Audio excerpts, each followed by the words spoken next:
Bonjour Serge, Bonjour. merci d'avoir accepté ce débat. Donc moi je me suis un peu penché depuis quelques années sur l'aspect robot advisor, qu'est-ce qu'un robot advisor et surtout le côté utilisateur.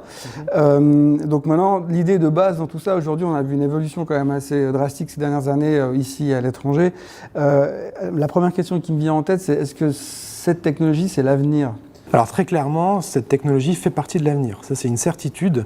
C'est difficile de dire aujourd'hui quelle part et à quelle échéance cette technologie va prendre dans l'industrie dans sa globalité, mais très clairement, aujourd'hui, elle fait absolument partie du paysage financier. Le montant sous gestion est très petit par rapport au montant global, ça c'est une certitude, mais la croissance est très forte. Il ne faut surtout pas faire croire à nos auditeurs que ce genre de technologie peut effectivement tout englober, tout répondre à tous les problèmes, ce n'est absolument pas le cas. Dans le monde de l'investissement, on se dit oui, mais si aujourd'hui j'ai un robot advisor qui peut se substituer à mon banquier, que mon banquier va disparaître, quel est le changement dans le monde de l'investissement ? Les robots advisors qui sont en prise directe avec le client, c'est-à-dire où il n'y a absolument aucun intermédiaire, sont des robots advisors qui permettent des stratégies relativement simples. Et surtout fini, c'est-à-dire si je prends par exemple nos concurrents américains, Wealthfront par exemple qui est le plus gros sur le marché, lui propose 10 portefeuilles standards et en fonction des réponses apportées à un questionnaire, il vous dirige sur l'un des 10 portefeuilles. Donc là effectivement l'apport de l'asset manager est très limité. Maintenant il faut comprendre que le robot advisor que développe Swissquote, lui a pour but de fabriquer une gestion sur mesure. On ne cherche pas à caler le client dans une des 10 propositions déjà prédéfinies, mais à faire en sorte qu'il fabrique lui-même la proposition qui lui correspond le plus. Le modèle hybride, qui est robot advisor, plus un gestionnaire ou un professionnel de la finance, constitue une des clés de la réussite de ce domaine-là dans les 5 à 10 ans à venir.